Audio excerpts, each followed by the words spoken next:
el ginecólogo entró sin presentarse, me introdujo la mano y empecé a gritar y a llorar del dolor, pidiéndole que parara. Me ignoró. Cuando tú te niegas a una intervención sanitaria, te hacen firmar un documento. Pero si te haces una inducción, también te hacen firmar un documento. Porque tratar así a un ser humano, que ni a las vacas, ¿entiendes? Que ni a los caballos que paren, ni ningún animal. Vemos que porque una mujer venga a dar a luz al hospital, ya quiere decir que soy yo, el profesional sanitario, el que tengo el poder Las riendas, y la batuta exacto, para decidir qué voy a hacer en cada momento. No, mire, es que este proceso no es nuestro, es de la mujer y de la familia. Me aferré a la lactancia porque era lo único que me quedaba para sentirme madre. Aunque sé que es mi hija, siento que mi cuerpo no pasó por un parto. Todo fue artificial. Desde entonces me cuesta que alguien la toque, incluso su propio padre. Cosas que pasan el día del parto se pueden quedar ancladas para toda la vida.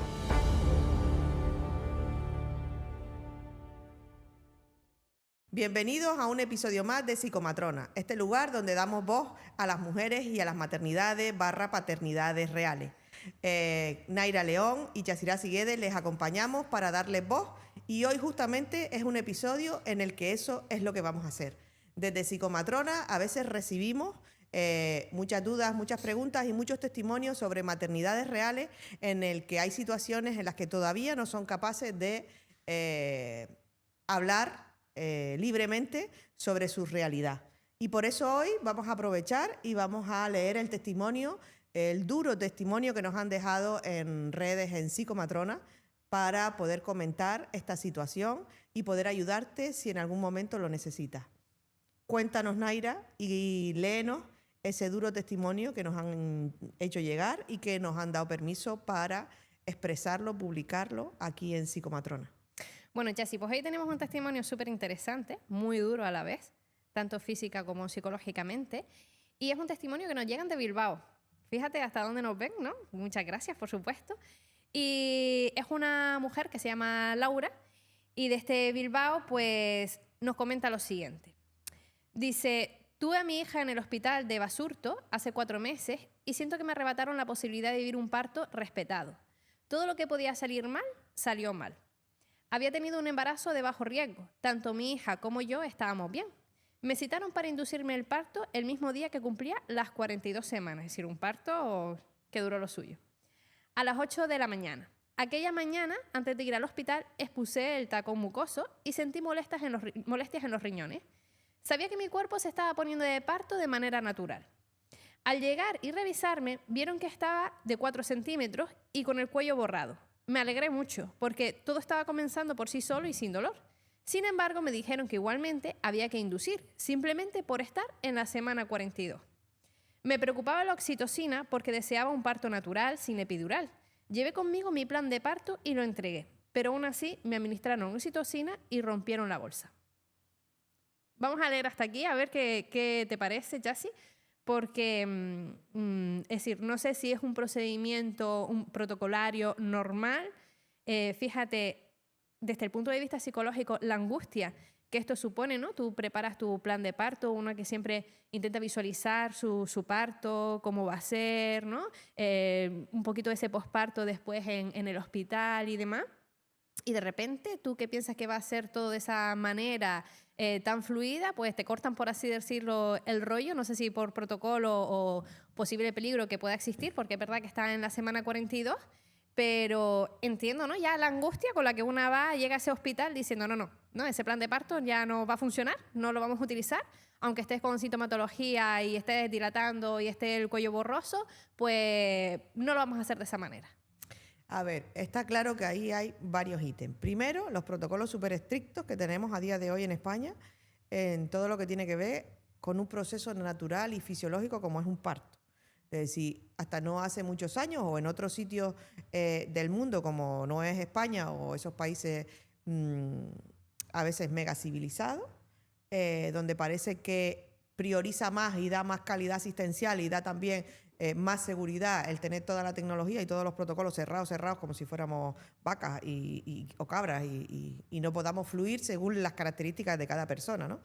De decir, entonces, nuestros protocolos en España sí que a las 42 semanas a todas las mujeres no se les da la posibilidad de seguir con su embarazo, sino que a las 42 semanas tienes a tu bebé en brazo. O sea, ya no es que a las 42 semanas te induzcan el parto, sino que a las 42 semanas tienes a tu bebé en brazo. De hecho, los protocolos mundiales siempre especifican que debería de, como máximo, durar un embarazo 42 semanas.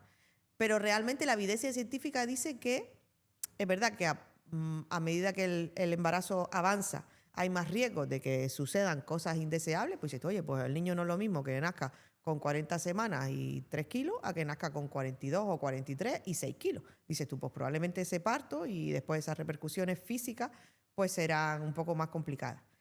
Pero, a ver, realmente todo es negociable.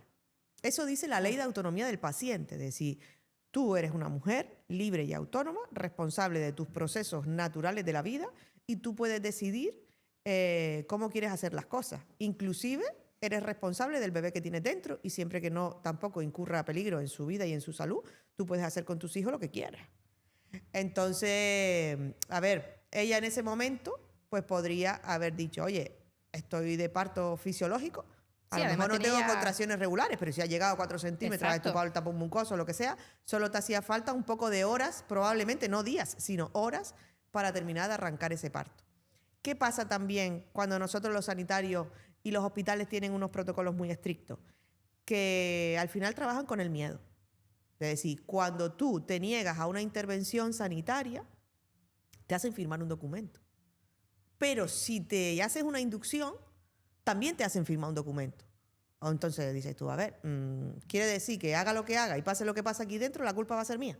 Yeah. Y voy a ser yo quien me coma con papa si algún problema existe en mi salud o en la de mi bebé, si pasa cualquier cosa. Bueno. Entonces, claro, muchas veces ni nos dan el tiempo para nosotros explicarle a las mujeres, sobre todo los médicos, porque son los que al final si hacen una intervención que no es un parto normal y de bajo riesgo, son los médicos ginecólogos los que te tienen que dar la información. Entonces son los que tienen que tener el tiempo de sentarte contigo y decirte, mira, tú me estás planteando esto, yo te tengo que contar cuáles son los riesgos y los beneficios de esto que tú deseas, y yo te estoy planteando esto y te tengo que contar cuáles son los beneficios y los riesgos. Y tú decides. Pero, por ejemplo, en obstetricia muchas veces no dejan tomar ese tipo de decisiones. Te comento cómo sigue la historia. En este momento ya estaba de 6-7 centímetros. Fíjate cómo evolucionó de 4 a 7 rápidamente. Vamos, estaba de parto. Exacto. No le hacía falta inducirse nada porque estaba de parto natural. Lo que pasa, al final, lo que dices tú, ¿no? Cómo juega el factor miedo y el factor que te anulen un poquito o mucho, en ese sentido, que no tengan en cuenta tu opinión, tu estado, el cómo tú te encuentras, ¿no? Y que parece que se tenga que decidir todo ya, de un segundo para otro, cuando en verdad todavía no hay ningún tipo de peligro, ¿no? Dice, los monitores no registraban bien las contracciones porque me movía sobre la pelota. Y el ginecólogo insistió en que debía quedarme en la cama. Sin epidural, aquello era imposible. Necesitaba moverme. Te entiendo porque esta que también ha parido y tú también sin epidural, eso de no poder moverse es complicado, ¿no? Me ajustaban las correas con tanta fuerza que apenas podía respirar. ¿Las correas a qué se refiere? La correa es el monitor. Para la barriga, ¿no? El monitor que te ponen para controlar las contracciones y la frecuencia cardíaca del bebé, que en teoría es unas cintas elásticas que te sujetan a la cintura y a la barriga, eso, pero que vulgarmente en muchos sitios se le llama correas. O sea, que imagínate, yo por ejemplo que estudié en Andalucía y esa palabra se usaba mucho cuando le decían a las mujeres, ven que te voy a poner las correas. Que parece que te van a atar. De decir, no, es que a mí me daba la sensación que estaba amarrando un caballo. De decir, o una vaca, como diciendo, ¿cómo que correa? De decir que a veces, inclusive las palabras que usamos también son importantes. No, y impacta al final a nivel cerebral, ¿no? Porque una correa, una lo tiene relacionado con que te van a atar, con que no te vas a poder mover, ¿no? Que te van a privar de esa libertad de movimiento y ya te genera ansiedad, aunque al final sea una cinta elástica que te pongan en la barriga. Vale, dice, me gustaban las correas con tanta fuerza que apenas podía respirar, fíjate. Habían hecho muchísimos tactos, uno tras otro, y cada vez me dolían más. Perdí la cuenta de cuántos fueron. En uno de ellos, el ginecólogo entró sin presentarse, me introdujo la mano y empecé a gritar y a llorar del dolor, pidiéndole que parara. Me ignoró. Fíjate el nivel de violencia obstétrica que estamos viendo aquí, el nivel de inhumanidad totalmente, ¿no? Por parte de este profesional, que al final y es que ya el hecho de presentarse para uno estar más tranquila y ver quién eres, ¿entiendes? Porque obviamente las que no trabajamos en el servicio sanitario, yo no tengo por qué diferenciar ni por colores de batas ni nada, si tú eres un médico, si eres matrón o si eres enfermero, ¿no? Y que encima te vayan a tocar sin permiso Sí. y que te ignore cuando tú gritas y dices que pare, ¿vale? Es decir, a veces ese poder de superioridad, ¿no? Por llevar una bata, ¿cómo haces que ignores a una persona, a un paciente, a una paciente en este caso, que estamos hablando de que va a parir y de que por ahora todo iba bien, ¿no? El maltrato que está después, recibiendo. al fin y al cabo, de decir, es una cosa muy íntima. Que dices, oye, que venga un desconocido o una desconocida a Exacto. tocarte el chichi. Es que te de tratan decir, como si al fueras un final, animal. Dices tú, oye, mínimo, preséntate, mínimo, dime quién eres y el porqué de lo que vas a hacer. Exacto, porque porque dices tú, tampoco es necesario, aunque estés en una inducción de parto, tampoco es necesario que me hagas un tacto cada hora.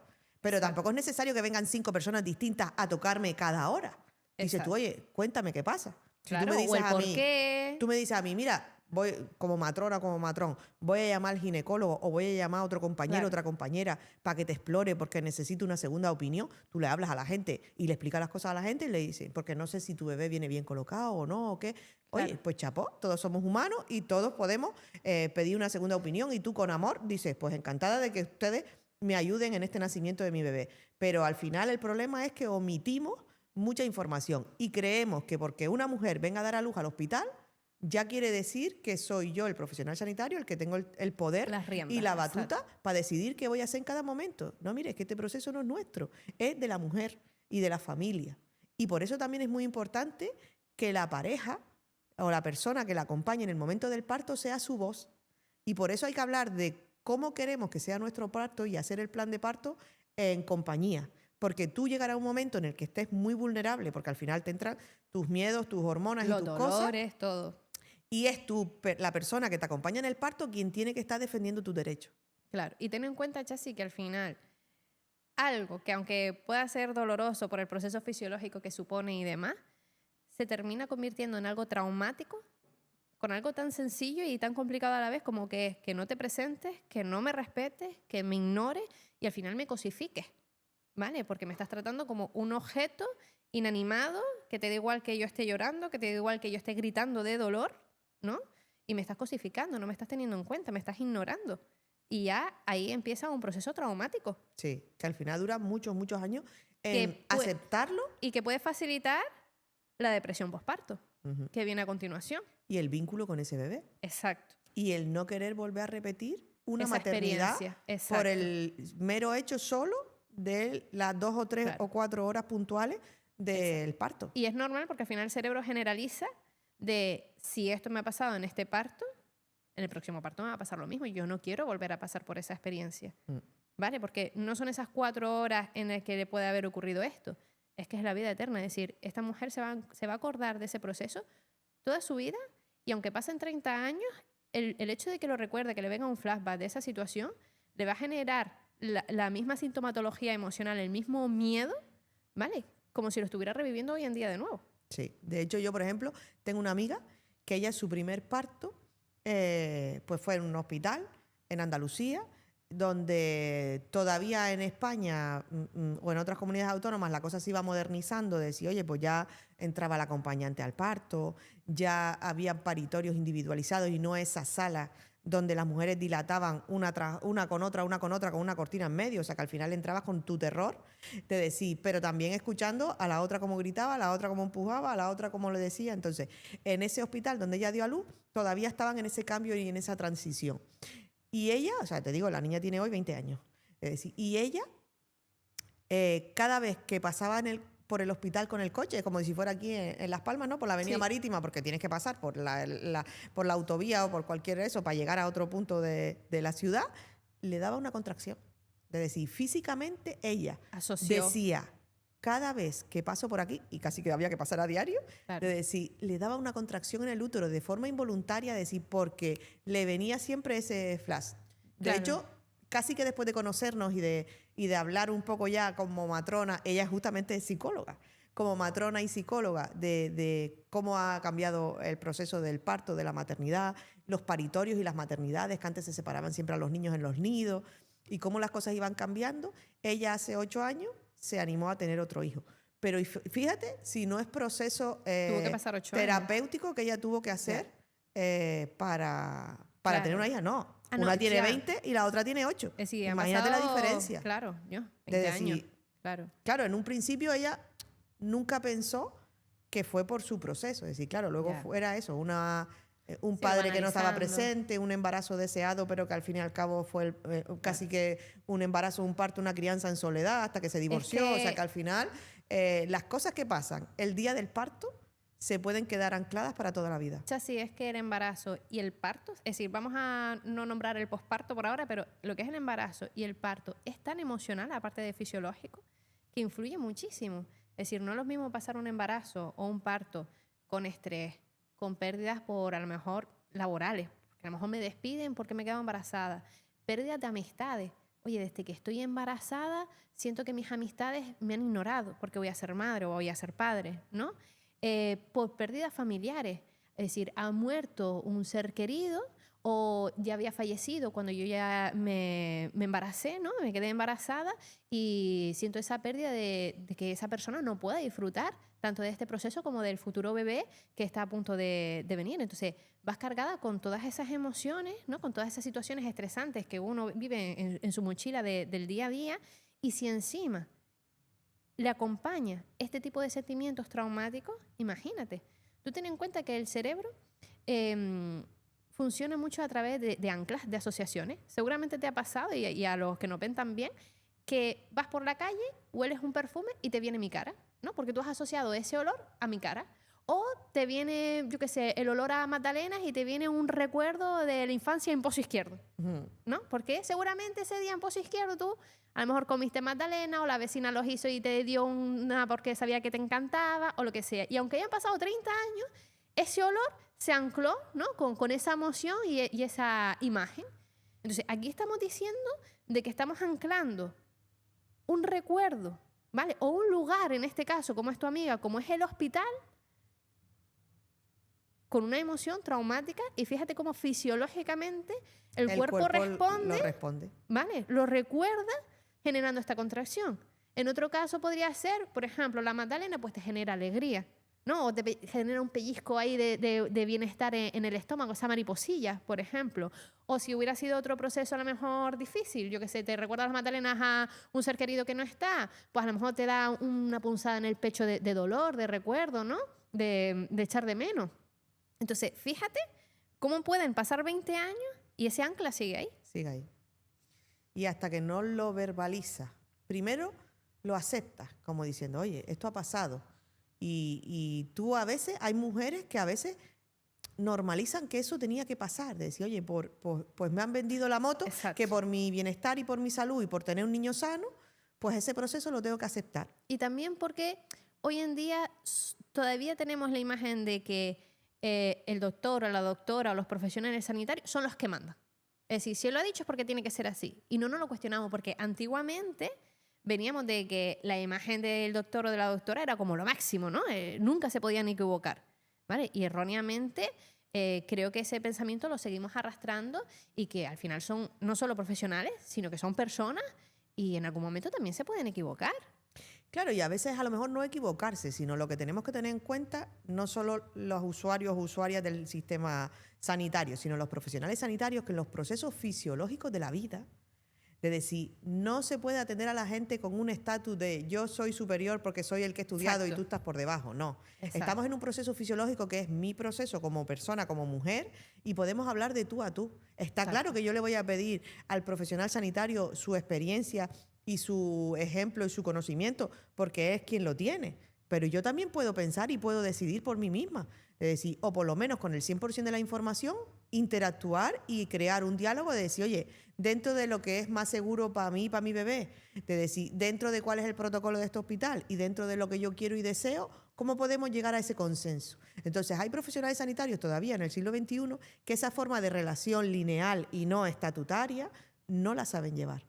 Que te digo yo que se sigue enseñando en las universidades que la relación paciente-profesional sanitario siga siendo así, no siga siendo lineal. Es una pena, es una pena. Dice, mi pareja le pidió también que se detuviera, pero no respondió. Más tarde, las matronas nos contaron que aquel médico ordenaba subir la oxitocina al máximo. Sentía un dolor insoportable en la vagina. Había momentos en que 2 matronas y 2 ginecólogos me hacían tacto al mismo tiempo. ¿Cómo es posible eso? ¿Para qué? Probablemente sería matrona y residente estudiante de matrona, ginecólogo residente estudiante de ginecólogo. Al final es para enseñarle, ¿no? ¿Qué dices Entiendo. tú? Mínimo que se hubiesen presentado, digo yo. Y que hubieran pedido permiso, por ejemplo, oye, ¿te parece que están estudiando para que ellos sepan lo que es el tacto? Me lo estoy inventando, ¿vale? De cómo es el tacto en 6 centímetros, en dilatación de 10 centímetros, para que sepan identificarlo físicamente, ¿vale? Y ahí tú das el permiso o no, pero... De que hecho, es por una la de las cosas que cara- yo siempre le explico a las mujeres y a los acompañantes cuando van a redactar un plan de parto. Digo, ten en cuenta el hospital donde vas a dar a luz. Sí, sí, es universitario. Porque si es un hospital universitario, probablemente tengan estudiantes y tú tendrás que decidir si les permites a esos estudiantes practicar contigo o no, que casi Exacto. nunca se presentan y que casi nunca sabes si quien te está poniendo la anestesia epidural es un estudiante o es el jefe de anestesia. Ya. Y dices tú, concha, es bien que he tenido que firmar un papel de que si me muevo me quedo minusválida, culpa mía es. Pero es que a lo mejor resulta que quien me está poniendo la epidural es un residente. Dice, me sentía completamente invadida y con razón. En una de estas ocasiones noté como si me rasgaran por dentro y entre lágrimas pregunté qué me estaban haciendo. Es que de verdad me está dando un dolor. El médico presionó mi abdomen con el brazo hacia abajo mientras decía que intentaba abrir el cuello del útero y empujar a la niña para acelerar la dilatación. Espérate que se me va. Que yo pregunto, si todo estaba bien, el monitor estaba bien y el embarazo, o sea, y el parto iba evolucionando, ¿para qué tanta prisa? Que yo te digo yo que en el sitio donde yo estudié matrona solo habían 3 paritorios y era como el hospital general de toda la provincia, no era aquí en Canarias. Y nosotros, por ejemplo, hacíamos esas cosas, bueno, algunas matronas hacían esas cosas porque había que liberar paritorios. Allí había que parir rápido, porque es que venía otra y tenía que tener la casa preparada. Pero es que me parece... De decir que no has una tenido tú los barbarie, 10 ¿eh? centímetros de dilatación y con 7, 8 centímetros, con un tacto vaginal y haciendo lo que se llama vulgarmente chocolateo, así lo llamaban en el hospital donde yo me formé matrona, decir, tú todavía no te faltan 2 centímetros por dilatar, o sea que a lo mejor dentro de 1 hora, 2 horas, de forma natural, tú llegas a dilatar los 10 centímetros. Pero si nosotros los profesionales tenemos prisa, metes el dedo, encuentras el cuello del útero y tú misma vas haciendo así para ir retirando el cuello del útero. Claro, y ¿Eso la que sensación conlleva? de rasgar que decía Dolor ella. y desgarros en el cuello del útero. Que después coser un desgarro en el cuello del útero posiblemente nunca lo puede hacer la matrona, eso ya es un desgarro muy complicado, lo hacen los ginecólogos, pero claro, tú imagínate coser allá arriba y arriba, la punta arriba de la cueva. Entonces, con instrumental, no el espéculo que usamos para la citología, que es amoroso, dentro de lo amoroso que es que te metan algo sin cariño y sin amor y sin besitos. Es decir, si no es unas espátulas así y así, para yo llegar al cuello del útero y coser. Ay, por favor. Y eso lo vi yo. Joder. Es que encima voy leyendo y dice, todo además sin anestesia ni calmante. Es que esta señora no sé cómo pudo aguantar tal dolor, de verdad. Gritaba de dolor y cuando terminó se quitó los guantes y me dijo que si en 1 hora no había cambio, me haría una cesárea. Es que, vamos. Hablé con las matronas y les pedí que me pusieran la epidural. Ya no podía más. Me la colocaron y me tumbaron boca arriba, pero en esa posición convulsionaba del dolor. Fíjate, llegaba a convulsionar. A los 20 minutos volvió el ginecólogo, me hizo otro tacto y afirmó que no estaba en dilatación completa, así que decidió hacer la cesárea.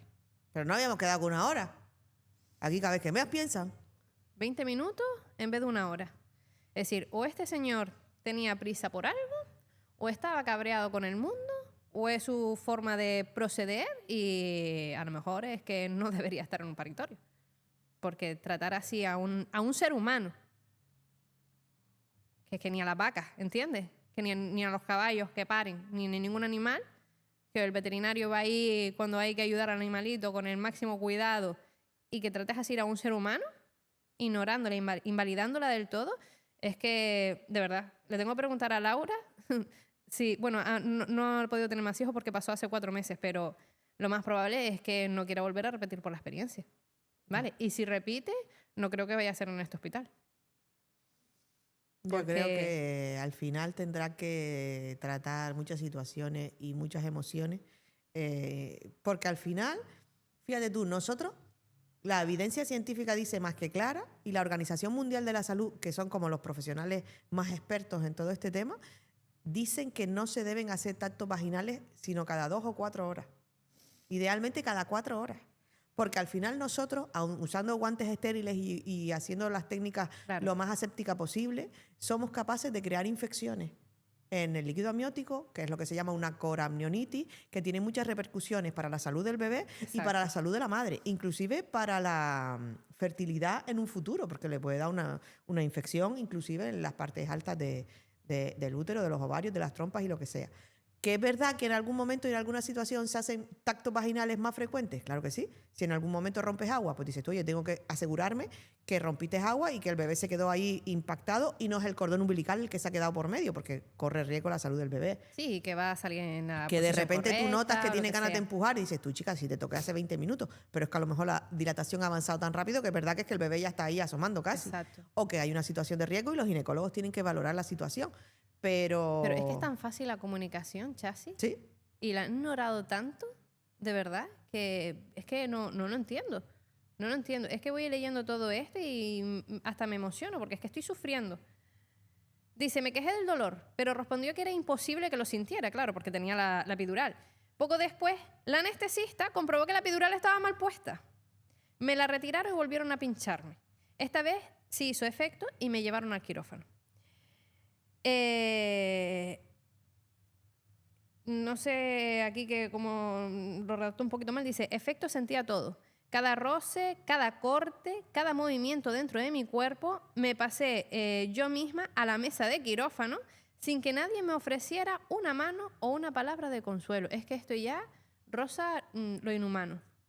A ver, que ya está claro que la epidural mucho efecto no le hizo, porque si ella sola se pudo mover de una cama a una camilla, quiere decir que Sí, la porque epidural las todavía no estaba piernas haciendo el estaban efecto completo. funcionando. Recuerdo sentir cómo me abrían y tiraban para intentar sacar a mi hija. En un momento alguien gritó que avisaran a otro médico y que trajeran otra ventosa porque no conseguían sacarla por cesárea. Claro, probablemente la bebé estuviera tan encojada ya que por y donde tan correspondía. preparada para nacer por vía vaginal, que si la Exacto. niña ha descendido mucho, después hay que tirarla para arriba. El daño que produce eso en el bebé, ¿eh? Me asusté muchísimo, como para no. Susto es lo menos que podía tener la pobre, porque vamos, yo estaría ya, vamos, inconsciente del miedo. Y comencé a vomitar. Me pusieron de lado y sentí que me faltaba el aire. Las máquinas comenzaron a pitar. Me administraban algo y mi corazón volvió a estabilizarse. Vi como alguien se alejaba con algo en brazos y pregunté si era mi hija. Me dijeron que estaba con los pediatras en reanimación. Mientras tanto, seguía sintiendo todo lo que me hacían y cómo me cosían. Fue lo más traumático que he vivido en mi vida como papá, ¿no? Está siendo hasta traumático para mí y no lo he vivido. Sí. Es que me enerva, ¿eh? Tengo una sensación de rabia, de coraje por dentro. Realmente, fíjate tú, probablemente ella, o sea, nosotros lo escuchamos así y sentimos rabia y coraje. Y probablemente más de una de esas actuaciones fueron necesarias. Pero claro, si no conocemos, o sea, si la señora no conoció nunca el por qué me estás haciendo las cosas, exacto, y lo importante que es para ti, para tu bebé, el que tenga que nacer rápido, el que tenga que usar una ventosa, el que tenga que decidir, oye, nos vamos a quirófano y no dejamos que esto siga evolucionando fisiológicamente hablando, es decir, al final es la falta de comunicación lo que hace que ni esa señora entienda su proceso, ni acepte su proceso, ni todos los que vayamos a escuchar este podcast hoy. Porque dices tú, lo que faltó al final fue simplemente comunicación. Y haber perdido 2 segundos en decir, pasa esto, por eso vamos a hacer esto. Exacto, y intentar, oye, que me quedo con dudas, con preguntas, porque no entiendo qué es, por qué, el para qué. No creo que 2 minutos vaya a cambiar la diferencia, ¿no? Por cómo estaba ella contando que estaba llevándose todo ese proceso, ¿vale? O puede hacerse después. Dices tú, oye, ¿tú sabes que ha sido un animalito con ropa, como decimos aquí en Canarias? Dice, y que el procedimiento que ha llevado a cabo probablemente requería de haberte dedicado un poquito más de tiempo en explicárselo a la señora, pero no había tiempo de explicaciones, había que sacar a esa niña de ahí ya, tú después, en la sala del puerperio, cuando a la mujer se le pase la epidural y se le pase esas 2 horas de taquicardia, o al día siguiente en la habitación, puedes ir a la habitación a hablar con la familia. que más de una matrona siempre hacemos esas cosas. Es decir, a veces no porque haya pasado nada, sino porque realmente has estado con una mujer 12 horas de turno dilatando, y justo cuando llegaba a los 10 centímetros tardaba una hora más en parir y tú te tenías que ir a tu casa. Entonces el parto en sí lo hizo la otra compañera. Pues tú tenías unas ganas de ver a ese bebé y al día siguiente o al otro día cuando vas a trabajar, pues vas a verla a la habitación. Que cómo está, que cómo no está, o algún parto que ha necesitado ahí más puntos que lo que le faltan a nuestro equipo de fútbol, y tú sabes que esa mujer se llevó una super costura y al día siguiente vas tú a ver a la mujer y a ver la costura que tú hiciste. Exacto. Para quedarte tranquila y decir, bueno, dentro de todo lo que sucedió, están las cosas bien y Sí, será una explicarle. recuperación adecuada. Exacto. Pero eso se llama humildad y eso no lo enseñan en la universidad. Humildad y profesionalidad al final también, Chasi, porque decir, ser profesional no solo va de la mano de los conocimientos y habilidades que tú tengas, sino al final ese tacto que tú puedas tener con los seres humanos, que es que trabajas con los seres humanos. No trabajas en laboratorio con instrumentales, es decir, con cosas, sino trabajas con un ser vivo. ¿Vale? En este caso con 2. Porque todo eso Y que con pasó a la madre con 3, repercute en su bebé. Con 3 porque es la madre su bebé y también el acompañante, porque no creo que para su acompañante, es decir, esto haya sido un camino de rosas tampoco. Es decir, seguramente para esa persona también ha sido traumático. Es que al final el trauma no solo le toca a la persona que lo vive en primera persona. Es decir, tú tienes en cuenta que el trauma es como una red que al final va afectando a todos los que están a nuestro alrededor. Es decir, imagínate que aquí sucediera hoy un terremoto, ¿no? Y hubieran graves consecuencias. Obviamente las primeras traumatizadas seríamos nosotros, pero también la gente, los ciudadanos que viven alrededor, los vecinos, nuestra familia, ¿no? Al final toda la isla, en cierta manera, se lleva un poquito de ese trauma. ¿Vale? En primer grado, la persona que lo sufre, pero es como una red que se va abriendo y va afectando al resto. El epicentro está ahí, pero no significa que no pueda afectar a los demás. ¿Vale? Sí. Inclusive ya no solo en ese proceso que termina, de decir, sino en el vínculo y la crianza de ese bebé, Va ya a no ser solo totalmente diferente. tú como sí. madre, sino el otro progenitor. Exacto. El otro progenitor dirá, más de una vez, a veces lo expresará en alto, a veces lo dirá para sí mismo, pero muchas veces dirá, es que por tu culpa casi me quedo sin mujer.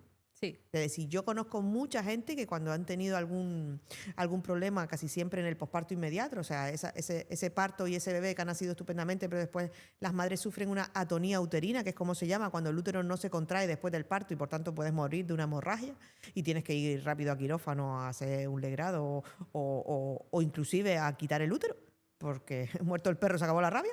Es decir, o algún problema grave en el que la vida de la mujer ha corrido peligro. Y muchas veces después la otra parte de la pareja es en plan de decir, te quiero mucho a mi bebé, pero se culpabiliza. Y al final fuiste tú el culpable de que tu madre no lo cuente. Y eso afecta en esos primeros meses de apego e incluso en toda la vida, ¿eh? Toda en la cómo vida. va a ser esa relación con tu hija o con tu hijo, ¿vale? Porque te recuerda a ese proceso traumático, te recuerda a esa pérdida si al final esa mamá falleció, por ejemplo, o si esa mamá sufrió graves consecuencias, cuando el bebé no es culpable de nada de esto. Es decir, no hay ningún bebé que dentro del vientre está, venga, a ver cómo puedo fastidiar, ¿no? Es decir, el bebé hace lo que la naturaleza, dentro del poco desarrollo que pueda tener, le ha enseñado que tiene que hacer, ese instinto. Sí, así es. Dice, más de una hora después me trasladaron a la habitación, y poco fue, una hora. Recuerdo tocarme el abdomen y notar el vacío. Me dijeron que me habían cosido con puntos intradérmicos y que no me dejaría cicatriz. Pero eso era lo que menos me importaba. Cuando por fin me trajeron a mi hija, me explicaron que no había respirado al nacer y que habían tenido que ayudarla. No me subía la leche, normal con todo el proceso traumático, tardó 8 días. Me aferré a la lactancia porque era lo único que me quedaba para sentirme madre. Aunque sé que es mi hija, siento que mi cuerpo no pasó por un parto. Todo fue artificial. Desde entonces me cuesta que alguien la toque, incluso su propio padre. En la revisión, la ginecóloga me dijo que todo estaba bien y me preguntó qué método anticonceptivo quería usar. Después de más de 20 tactos sin consentimiento, no soy capaz ni de imaginar que algo vuelva a entrar en mi cuerpo. No es justo lo que me ha pasado. Me cuesta incluso llamarlo mi parto. A veces siento que miento cuando uso esa palabra. Fíjate la repercusión que ha tenido, que incluso en su vida íntima, en su vida sexual, en su vida de pareja, ¿no? En esa relación que padre-hija va a afectar. ¿Vale? No tolero que nada entre en mi cuerpo. Y será así, es que para ella a lo mejor no le ha puesto nombre y etiqueta, pero ella se sintió violada, es decir, sexualmente hablando, durante su parto en más de una ocasión, por personas que no sabes ni quiénes eran, ni que se presentaron, hombres, mujeres y viceversa. Entonces, claro, probablemente ella le va a costar mucho volver a tener relaciones sexuales satisfactorias. Es decir, en este caso, la terapia psicológica es tan importante y además que no se la van a ofrecer en ese hospital. No. Ni en el Vale. sistema sanitario público de salud. Exacto. Sí, encima va a ser algo que seguramente se va a tener que costear, si es que se lo puede permitir, y que le va a llevar seguramente un proceso largo.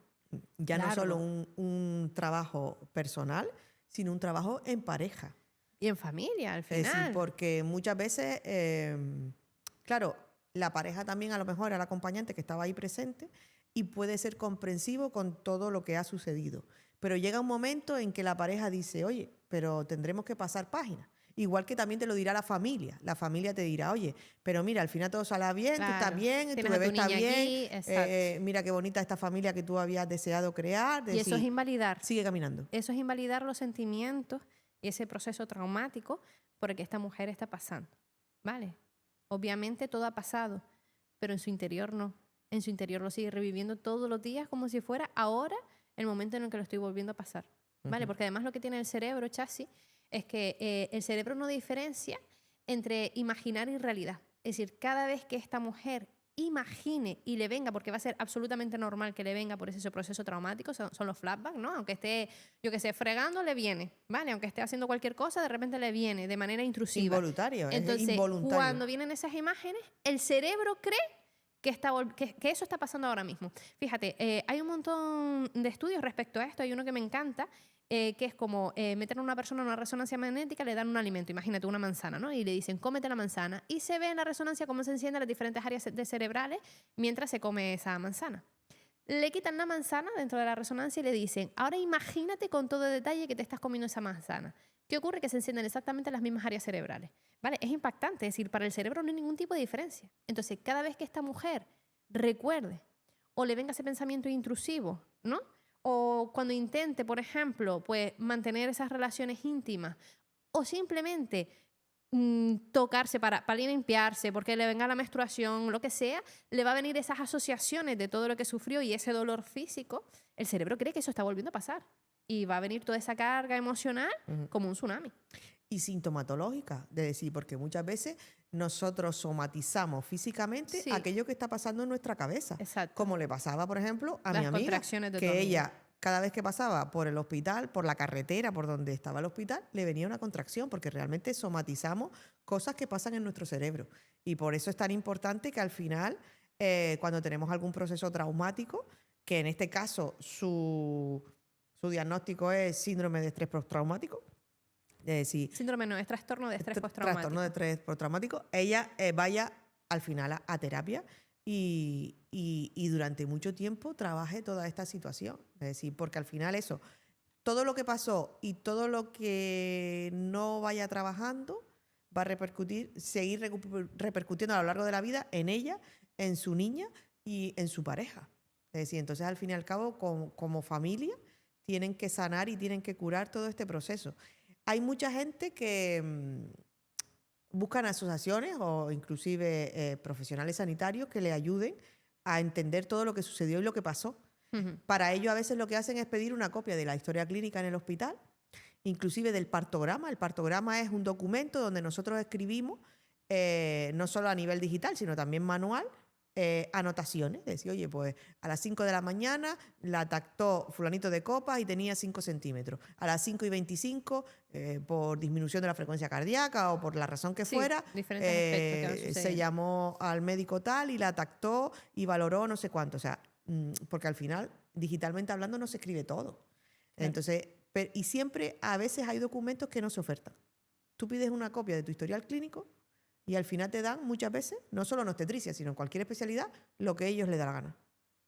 Entonces, muchas veces, hay que pedir el historial clínico con otros profesionales, inclusive de la abogacía y de derecho, ¿sabes? o por lo menos lo que te han dado, valorar y estudiarlo. Si con un profesional sanitario experto en la materia que diga, oye, revisamos esta documentación a ver si está todo lo que hay en un parto, o con un profesional tal, para entenderlo. Y a veces solo con eso, con tú pedir el historial y sentarte con un profesional a hablar de qué pusieron aquí, qué fue lo que yo pasé y lo que yo sentí, y entender un poco a lo mejor por qué se hicieron las cosas y por qué no, a veces eso sana y cura.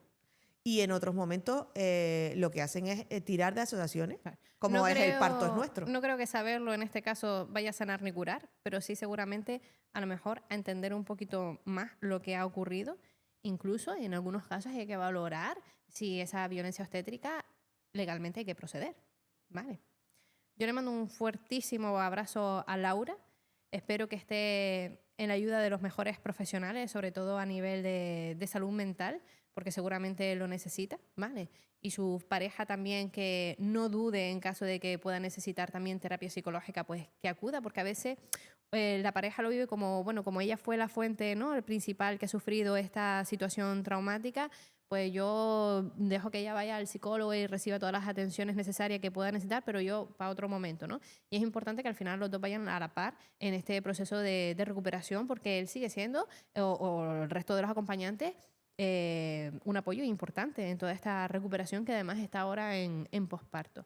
Entonces, espero que esté recibiendo toda esa ayuda, Yasira, así por los psicólogos o profesionales sanitarios que necesite, y que sobre todo estas palabras le puedan servir a otras familias, a otras mujeres, para saber, ¿no? Pues cómo es un procedimiento normal, respetuoso, ¿no?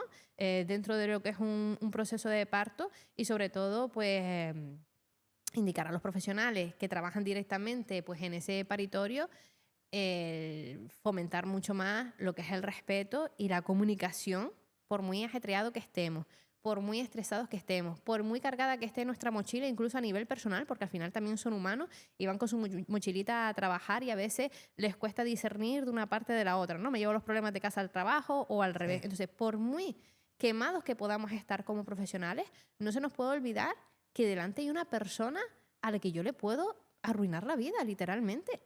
¿Vale? Y que nosotros como profesionales sanitarios tengamos en cuenta que nuestras palabras, nuestros actos, nuestros hechos influyen y dejan huella.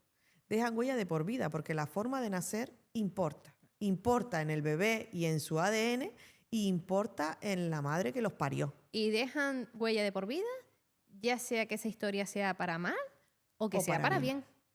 Vale. Por eso yo espero que esa forma de nacer que había antes, esos protocolos que existían antes, y esa forma de separar madres e hijos en los hospitales haya ido cambiando. Lo agradezco en el alma, porque yo viví esa transición de decir, pero igual que agradezco en el alma que todavía a día de hoy las mujeres, igual que los profesionales sanitarios, sigamos cambiando la historia, porque ahora hay otro tipo de protocolos que también van un poco en contra de la naturaleza, de la fisiología, es decir, y por el que pasan estas cosas. Y que al final siempre dejemos claro que la comunicación es lo más importante. Y la gran mayoría de las repercusiones negativas y de ¿cómo se dice? Nuestras reclamaciones, la gran mayoría de las reclamaciones que nos ponen los usuarios, las usuarias, los profesionales sanitarios, son solo por maltrato. Es decir, no maltrato de que me has tratado mal y en vez de operarme de la rodilla derecha, me operaste de la rodilla izquierda, cuando la que yo tengo mala es la derecha, sino porque realmente no te has comunicado bien conmigo y no me has explicado las cosas con detenimiento. Entonces, al final, creo que todos, aun en esos momentos de estrés, de ansiedad, de agobio, podamos comunicarnos bien con las personas y tengamos realmente el consentimiento informado, que es lo que nos obliga la ley. Y que si hacemos algo mal, tener esa honestidad para reconocerlo y pedir perdón, como mínimo. Mínimo. Vale. Laura, abrazo fuerte de tu matrona canaria. Bueno, y a todos los que nos ven, los que nos oyen, si quieren trasladarnos vuestros testimonios, porque a lo mejor les dan apuro aparecer en directo aquí con nosotras, o porque a lo mejor viven fuera en península y, oye, es verdad que venir a Canarias es un paraíso, pero a veces económicamente tampoco nos lo podemos costear y demás. Saben que como Laura ha hecho, nos pueden dejar su testimonio por las redes sociales. Estaremos encantadas de leerlo, hacerlo llegar a todas las personas posibles y sobre todo pues comentarlo entre nosotras para ayudarles mucho más. Y para poder seguir creciendo y ayudándonos, recuerda compartir este episodio, hacerlo llegar a tus seres queridos, a todas esas mamás, futuras mamás, papás, futuros papás, para aprender mucho más sobre la maternidad, la paternidad real y que la podamos vivir pues con el máximo amor y alegría que corresponde, a pesar de incluso todos los estresores que puede suponer la maternidad, la paternidad, ¿verdad? Así que nos vemos en el próximo episodio.